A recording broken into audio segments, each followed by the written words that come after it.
Smart കിച്ചണിലേക്ക് എല്ലാവർക്കും സ്വാഗതം. ഇന്നത്തെ റെസിപ്പി മയോണൈസാണ്. വളരെയധികം ഹെൽത്തി ആയിട്ടാണ് ഈ മയോണൈസ് തയ്യാറാക്കിയിരിക്കുന്നത്. മുട്ടയോ ഓയിലോ ഒന്നും ചേർക്കാതെയാണ് ഈ മയോണൈസ് ഉണ്ടാക്കിയിരിക്കുന്നത്. ഫ്രണ്ട്സ്, നിങ്ങൾക്കെല്ലാവർക്കും സുഖം തന്നെയല്ലേ? ഈ വീഡിയോ കണ്ടുകൊണ്ടിരിക്കുമ്പോൾ തന്നെ ഒന്ന് ലൈക്ക് ചെയ്യാൻ മറന്നു പോകരുതേ. കുട്ടികൾക്കാണ് മയോണൈസ് ഏറ്റവും കൂടുതൽ ഇഷ്ടം. മുട്ടയും ഓയിലും എല്ലാം ചേരുന്നതിനാൽ നമ്മൾക്ക് ഇത് കുട്ടികൾക്ക് ധൈര്യമായിട്ട് കൊടുക്കാൻ പറ്റില്ല. പക്ഷേ ഈ മയോണൈസ് നിങ്ങൾക്ക് ധൈര്യമായിട്ട് കുട്ടികൾക്ക് കഴിക്കാൻ കൊടുക്കാൻ പറ്റുന്നതാണ്. കാരണം ഇതിലൊരു തുള്ളി പോലും ഓയിലോ മുട്ടയോ ചേരുന്നില്ല. ഹെൽത്തി ആയിട്ടുള്ള ഈ മയോണൈസ് എങ്ങനെയാണ് തയ്യാറാക്കുന്നത് നമുക്ക് നോക്കിയാലോ. ഒരു സോസ് പാൻ അടുപ്പിൽ വെച്ച് ചൂടാകുമ്പോൾ അതിലേക്ക് 1/2 ലിറ്റർ പാലാണ് ചേർത്ത് കൊടുക്കുന്നത്. പാലൊന്ന് ചൂടായി തിളച്ച് വരാൻ തുടങ്ങുന്ന സമയം വരെ തുടർച്ചയായിട്ട് ഇളക്കിക്കൊണ്ടിരിക്കണം. പാൽപ്പാട പാത്രത്തിൻ്റെ അടിയിൽ പറ്റി പിടിച്ച് മയോണൈസിൻ്റെ ടേസ്റ്റ് നഷ്ടപ്പെടും. അതുകൊണ്ടാണ് തുടർച്ചയായിട്ട് ഇളക്കി കൊടുക്കണമെന്ന് പറഞ്ഞത്. പാല് തിളച്ച് പൊങ്ങി വരാൻ തുടങ്ങുന്നതിൻ്റെ തൊട്ട് മുൻപ് 2 ടീസ്പൂൺ വിനാഗിരിയോ അല്ലെങ്കിൽ നാരങ്ങാ ജ്യൂസോ ചേർത്ത് കൊടുക്കണം. ഈ സമയം സ്റ്റൗവ് മീഡിയം ഫ്ലെയിമിലായിരിക്കണം വെച്ചിരിക്കുന്നത്. വിനാഗിരി ഒഴിച്ചു കൊടുത്തതിന് ശേഷം സാവധാനത്തിലൊന്ന് ഇളക്കി കൊടുക്കണം. 2-3 സെക്കൻഡ് കൊണ്ട് തന്നെ പാല് വെള്ളത്തിൽ നിന്നും വേർപെട്ട് പിരിഞ്ഞു വരും.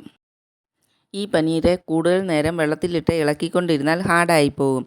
അതുകൊണ്ട് പെട്ടെന്ന് തന്നെ ഒരു അരിപ്പയിലേക്ക് ഇത് നമുക്ക് അരിച്ചെടുക്കാം.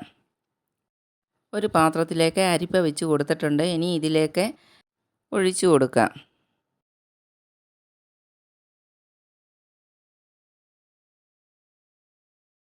വെള്ളമെല്ലാം താഴോട്ട് പോയി പനീർ അരിപ്പയിൽ കിട്ടിയിട്ടുണ്ട്. വെള്ളം പോകാനായിട്ട് പനീർ സ്പൂണ് കൊണ്ട് അമർത്തി കൊടുക്കരുത്. അങ്ങനെ ചെയ്താൽ പനീർ ഹാർഡായി പോകും. സാവധാനത്തിൽ അവിടെ ഇരുന്ന് വെള്ളം മുഴുവൻ പോയതിന് ശേഷം മിക്സിയിൽ അടിച്ചെടുക്കാം.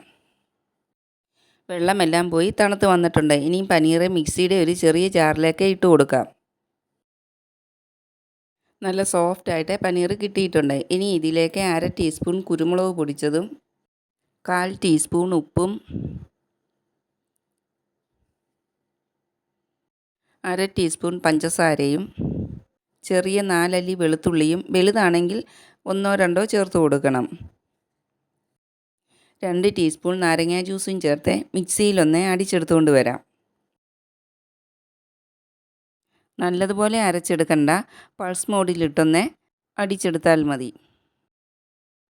വെള്ളം കുറവായിരിക്കും. അതുകൊണ്ട് ഇതിലേക്ക് 1 ടേബിൾ സ്പൂൺ പാലും കൂടി ചേർത്ത് അടിച്ചെടുക്കണം.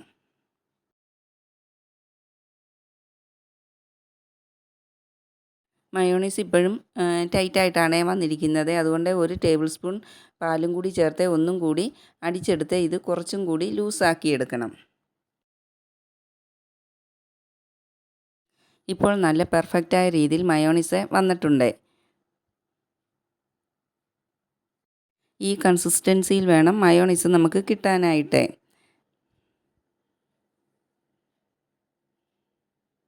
ഇനി നമുക്ക് ഇതൊരു സെർവിങ് ബൗളിലോട്ട് മാറ്റി കൊടുക്കാം. കുറച്ച് കൂടുതൽ ക്വാണ്ടിറ്റിയിൽ ഉണ്ടാക്കി ഫ്രിഡ്ജിൽ സൂക്ഷിച്ചാൽ നമുക്ക് ആവശ്യാനുസരണം എടുത്ത് ഉപയോഗിക്കാവുന്നതാണ്. ഓയിലും മുട്ടയും ഒന്നും ചേരാത്ത ഈ മയോണൈസ് നിങ്ങളും ഒന്ന് തയ്യാറാക്കി നോക്കണം. വീഡിയോ ഇഷ്ടപ്പെട്ടാൽ ഫ്രണ്ട്സിനും ഫാമിലിക്കും ഒക്കെ ഒന്ന് ഷെയർ ചെയ്ത് കൊടുക്കണം. ലൈക്ക് ചെയ്യുകയും സബ്സ്ക്രൈബ് ചെയ്യുകയും ചെയ്തൊന്ന് സപ്പോർട്ടും കൂടി ചെയ്യണേ.